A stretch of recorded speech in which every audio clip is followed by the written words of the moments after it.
background. I'm from a big family, a family of 7, 5 kids, we'll say 5 children, and 2 parents. I'm actually the last born. I'm a twin. I have a twin sister, and we all grew up together at young stages of life. We were a close family. We stayed in the same room, even up to we were 12, 13. We ate on the same table every day. So I think we always had this lively house.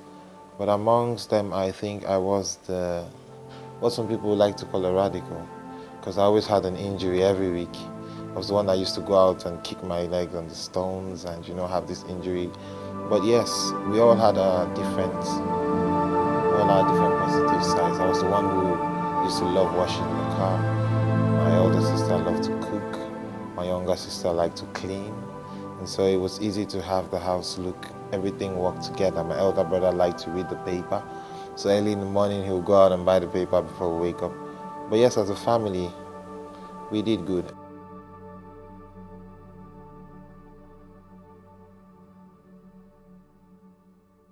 Well, the memories that when I look back today, I smile, I laugh about. But when they happened, they were bad. They were like horror movies. I mean, I got into Japan. To start with, I booked the wrong flight. So just imagine if you were going to Lagos and you booked a flight to Enugu. So that was just, so I had to luckily I had an option of taking a speed train or a plane again to the next state.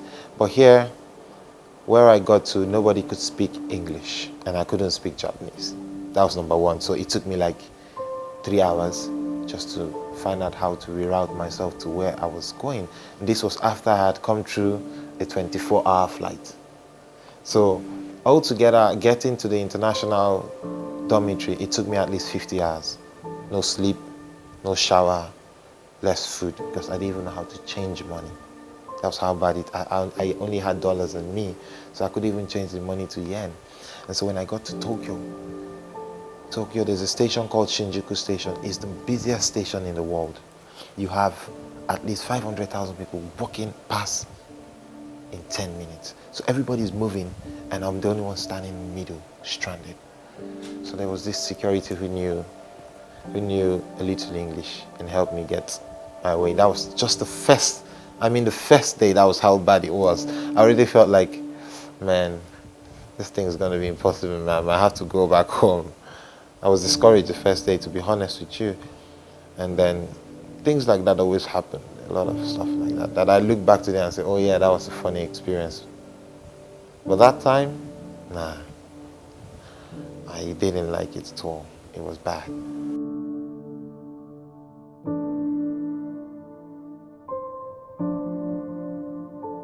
Well, the language was, to be honest, I would say I wouldn't use the word difficult, which it is. I would say it was challenging. For the fact that I started from zero, I started from saying good morning in Japanese. The first day someone greeted me. I didn't even know what it meant. I was like, what's this guy saying to me? I didn't know what it meant. That's how bad it was. And so we had this language school course, and we had tests, we had exams every day, we had the writing to do it. And what I did was, I used the Nigerian style in the sense that I did more of the speaking, because sometimes you read and you can't still understand. I think that's one of the problems why even in Nigeria, when we study Hausa, Igbo, Yoruba in secondary school, we just read it. We don't get to do the real practical speaking. But I was in a situation where every word I learned was useful to me, because it was adding up to me becoming more comfortable. So the more I learned, the better it was for me. And so I wanted to learn more. But in reality, it was difficult. So what I did was, I had my friends. We used to have staffs in the international house, some Japanese. In night, I would stay off with them. And then one thing people never want to hear, I had a lot of girls that were willing to teach me. Japanese. They were always there. Anytime I needed to do my assignments, I didn't understand. Men are always there to follow you to drink, but the ladies are always there to help you once in a while. And so, but it was strictly professional, of course. But the ladies helped. And then during the holidays, because we have 2 months holidays after every semester, what I did was I went and I bought 3 textbooks. And then I finished those textbooks and I sent my teacher a mail that she should come and give me tests on these textbooks. This was during the holiday, and she was so happy because she could see the zeal that was coming out from here.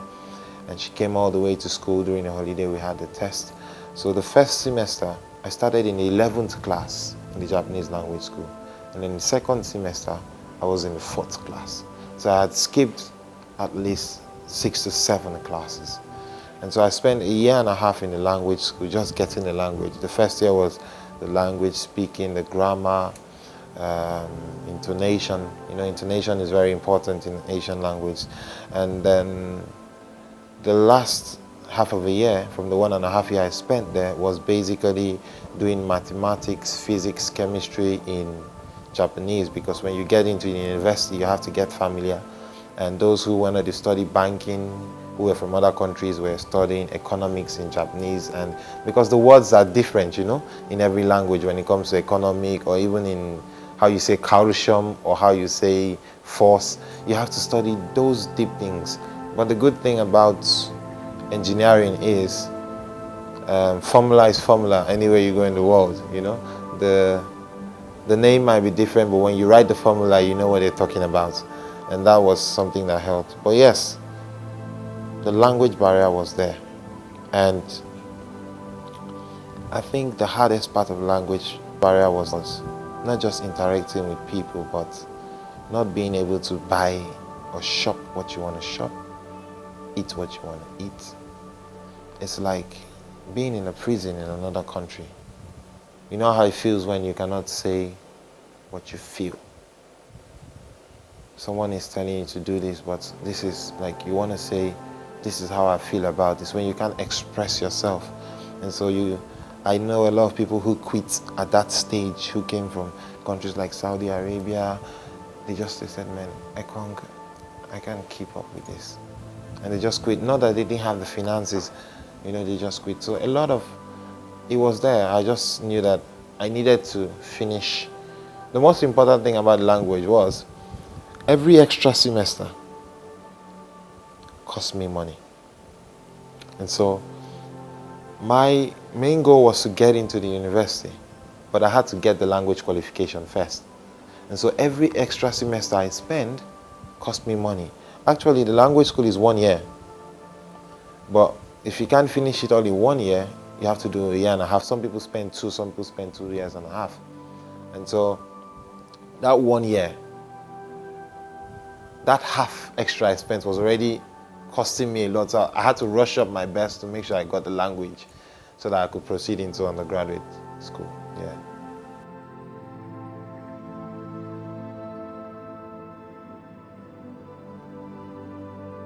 Yes, they were. Tokyo is the most expensive city in the world. If you look at the list of the most expensive cities in the world, at least from 1 to 10, 5 of them are in Japan. It's so bad that 5 slices of bread is 110 naira, which is about 200 naira. So when I got to the supermarket, and when you go abroad, the first thing you do is everything you buy, you convert it to your local currency to see what it feels like. So I looked and said, 5 slices of bread for 200 naira. I looked at eggs, 6 eggs for 160 yen. That's about 300 naira for 6 eggs. I said, money will be a problem in this country. And so from that moment, when I started shopping and when I started seeing how expensive it was just to eat, I knew money was going to be a very big problem. And I had already had it in my mind that somewhere I was going to have to work to even pay my school fees at some stage, because my twin sister went to the US. I was supposed to go to the US, but I opted to go to Japan. So I had made a decision that this is what I wanted, and to make sure that this worked out, I had to fight as much as I could so that I wouldn't disgrace the people who told me when I was going that, I think you're making the wrong decisions. You know, to be true, to say the truth, some of them still call me to congratulate me up to today. Some of the people who told me, don't go to Japan, it's a different culture, it's expensive, people are different, not black people there, you know. They still call me to say, congratulations, we heard about your feet. And I'm like, yeah, thanks for the advice you gave me many years ago.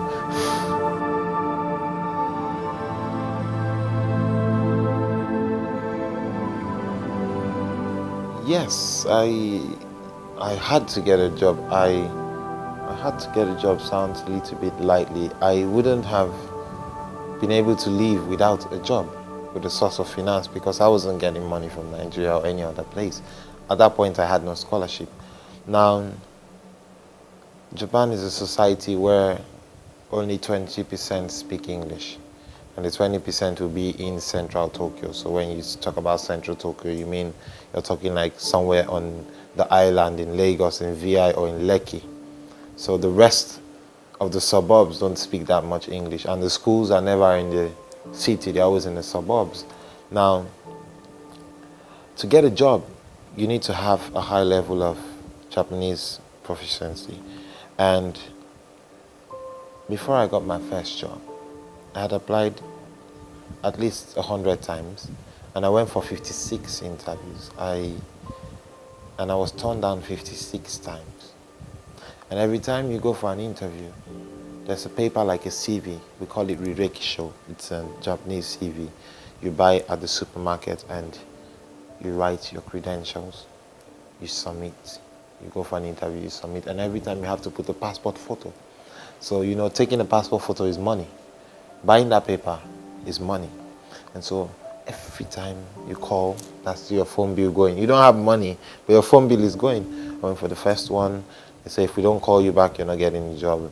If we call you back, we'll tell you the results. And so I kept going for these interviews and kept going for these interviews and kept going.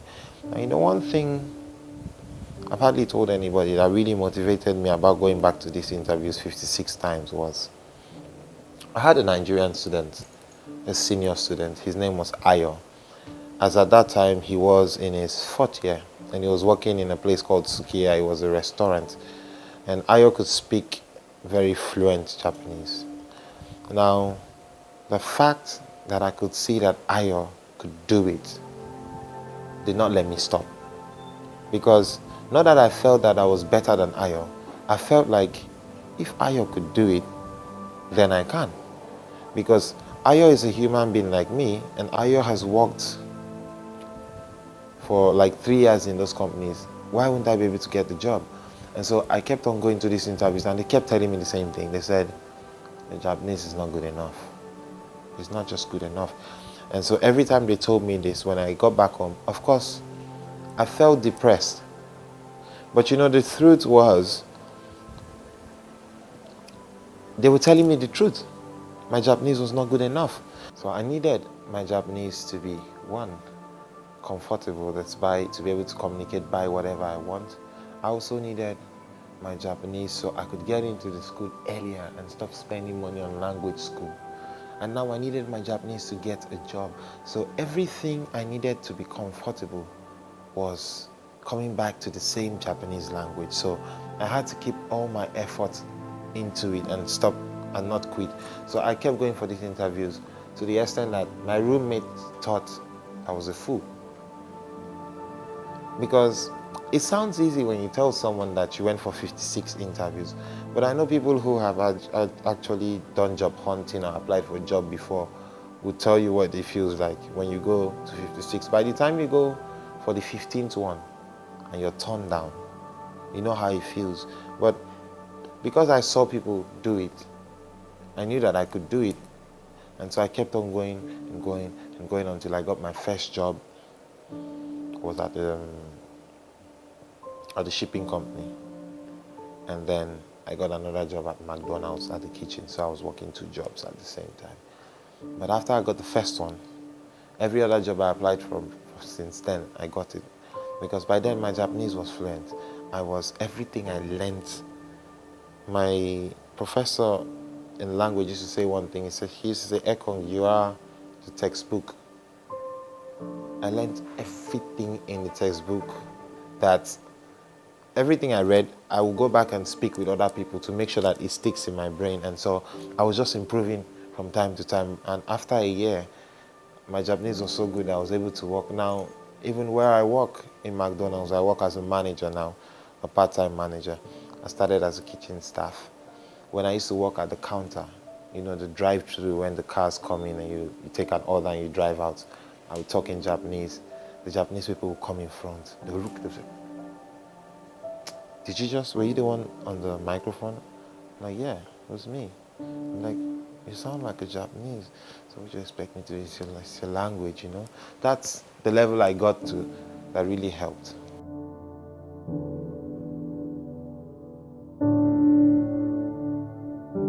Well, I think I've come very far away in terms of engineering. We've gone through undergraduate, we've had the experiments, the practicals. From our third year, we started research. I build things, I do some patents, a lot of things. Some are confidential, some are not, you know. And I think I've reached the point where I've reached stage 2 of my goal. My initial goal was to get a PhD in electrical electronics engineering, which you have to pass through undergraduate, master's, and then your PhD. I'll be finishing my master's next year in September, but it's actually a combined course with the PhD, and then I have 3 years after that. But yes, I've come a far way. Up to date, I've already gone 7 years and I have 3 years ahead.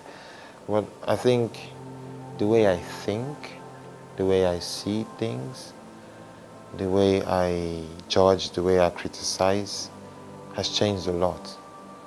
I wouldn't say education has changed me. Yes, education has changed me. I think that my way of thinking, my lifestyle has changed as an engineer.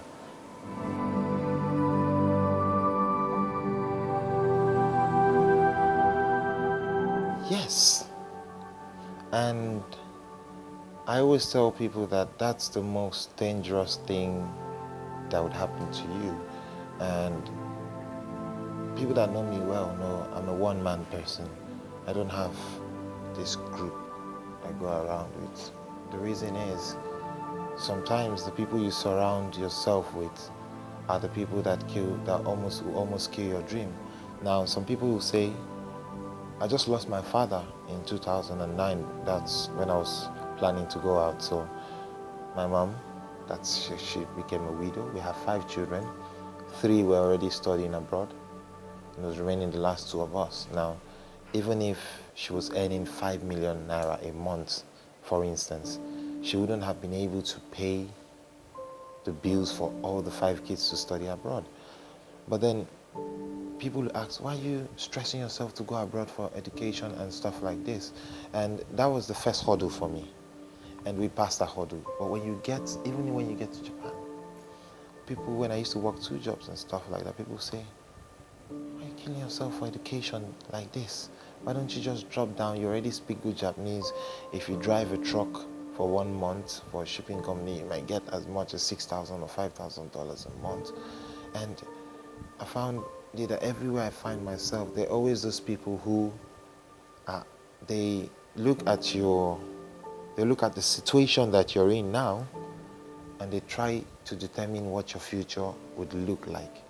And most of the time it's different, because they say, I always tell people a joke. I always say to people, I wouldn't like to say it in an interview. I used to tell Japanese people, I say, when I shake them, I say, be happy to shake me now, because in future I might be the president of Nigeria. And they'll laugh. I say, you, president. In their mind, they're like, this guy's too ambitious. This guy's not realistic. But in my mind, I'm serious, you know? And even in school, I'm doing a PhD now. So many people, even in your immediate family, so many people ask you, what you need a PhD for? I've spent more than 10 million yen on education alone.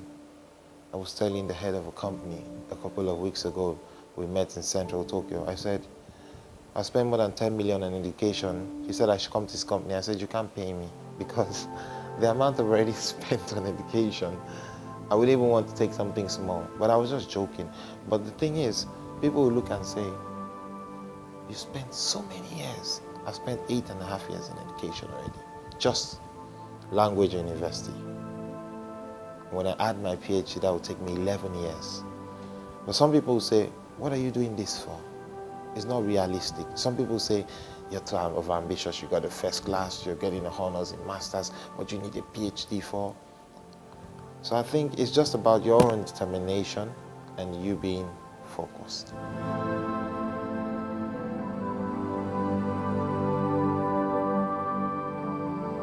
Now, in terms of scholarships, like I said before, I was working so many jobs and I knew I couldn't sustain myself with this for too long. I was getting tired, I was having back pains, I was having so much on my mind. So anything that could reduce my stress by just 1% would have been a lot. And I had myself searching for every scholarship that was available, and I had to work towards them. So when I was in language school, I heard that the best graduating student in a language school will get his first year in the undergraduate course free. And so I told myself, if I have to kill myself to get this scholarship, I will. I'd rather die and let people know that I struggled this hard just to attain a goal than for me to be alive and be a failure. And so that's my own opinion. I rather die struggling to get something than sitting down and being a failure. So what I did was, I first find out, what exactly do you want? Do you want 100% in physics, 100% in Japanese? Because we had mathematics, physics, Japanese, and all this. So what I did was, I just had to study. I studied so hard, and to God be the glory, I got that scholarship, the first one, for my first year in undergraduate. I got it. The second position was a Chinese girl. I beat her with only 1 point. Just 1 point. And I think my life is actually the story of the grace of God, and this is something I tell people when they say, how do you do it? Because the truth is, even the scholarships I get, I just think it's the grace, because I know the competition is tight. You know the kind of brains that they have there, especially when you have exams for these scholarships. Some scholarships have exams. Now the Chinese guys, not even the Japanese, the Chinese guys don't use calculators. I do. They finish the exam in 30 minutes, I finish in 1 hour. They get 99%, I get 99, but they finish in 30 minutes. So most of the time it's about you knowing your capability. If you want a scholarship and you know it's going to be difficult, you start reading for it like half a year before it comes, so that when it comes, you'll be ready. And so these scholarships, I think I got a lot of them. I got the stipends, the ones where they give you about $500 a month, or the ones where they just give you, like, say, $6,000 a year. It just comes once, and you do what you want to do with it. Or the ones that come every month, like a stipend. Yeah, but the scholarships, they were there, but the competition was high. Imagine a scholarship where they only give 3 people and 850 people are applying. And the criteria for for applying is that you are on GPA out of 4 above 3.5. That's already a first class, in your third year. And if you have 800 people in first class trying to apply, you know how it is. So then when they see that the grades are the same, they have to go back with different things, like how your essay is, how your composure is, how people think about you. And so scholarship was always there, but the competition was tight.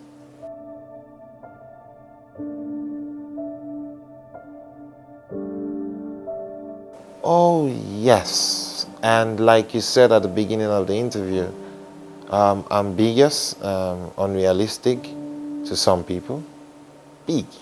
I'm already doing a lot of them, a lot of things I'm planning even for the state. There are a lot of things I'm looking into in the future, and I know well, people will still get to hear about more of the things I'll do. I'm just trying to stay away from press till the results are out. And the one for next year is already planned. The execution, they're working on it, they're building on what I'm planning to give. I won't let that cat out of the basket now, but that will come out next year. But in the long run, I will still come back to Akwa Ibom to set up something. Most of the time when you invite investors from outside the country, they always ask saying, if you say come and do business in my state, they always ask, have you done business in your state? So if I had something here and it's working and it's successful, and I call investors from Japan who I know, they'll probably come and see mine and say, okay, well, it's true, let us invest.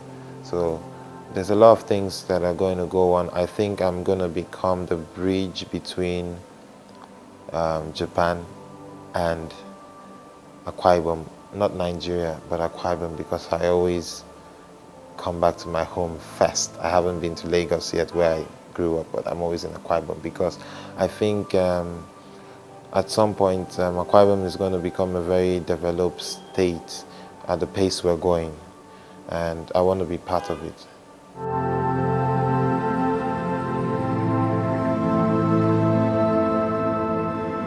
The idea of International Friday Night is, I used to play the saxophone, I still do, and there were guys from China who used to do guitar, guys from Vietnam, there were guys who used to do the piano from the US, and so there were all these, when I mean guys, foreign students.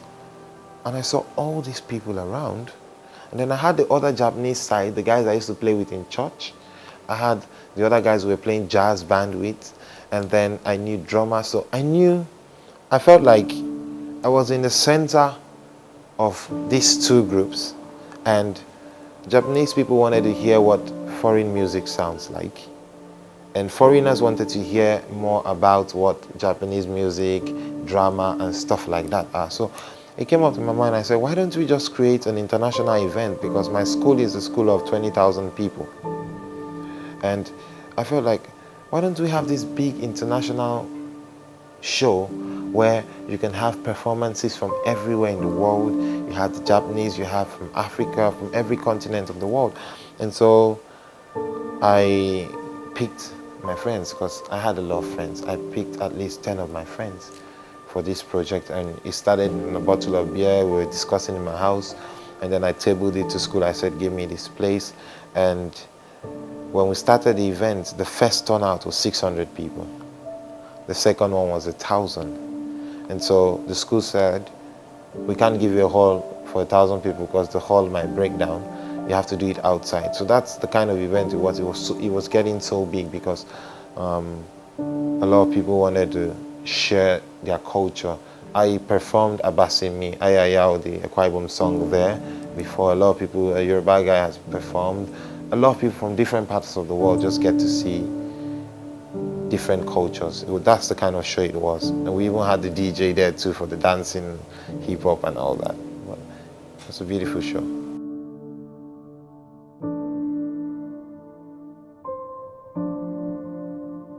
Akwa Ibomites in general, I would say Akwa Ibom is a state that has so much potential, and I'm someone who is always very proud to say I'm from Akwa Ibom for certain reasons. We have integrity. Akwa Ibomites are hardworking people, and that's the kind of image I intend to leave anywhere I find myself. Akwa Ibom people, whether they work as bank managers or they work as helps in the house, whatever job an Akwa Ibomite does, he does it to the best of his ability. And if we can use this, our personality, our integrity for ourselves, we could build our state to a level where we would be independent of whether funds, we would have our own revenue, to be a developed state where people will look from inside Nigeria, or even from outside Nigeria, and say, yes, this is a place, this is a land of promise. I think Akwa Ibom has so much potential. I think we just need to join hands together, help ourselves where we can, and just believe that anything is possible with hard work. That's my own motto. That's my own, I would say, my own ideology. That hard work and the grace of God is all you need to be successful. I am Ufot Ekong, a proud Akwa Ibomite. If I could do it, you too can. Me Dakkada, and I say to you, Dakkada. Join us as we rise to march as one for a greater future for our state. Akwa Ibom, Dakkada.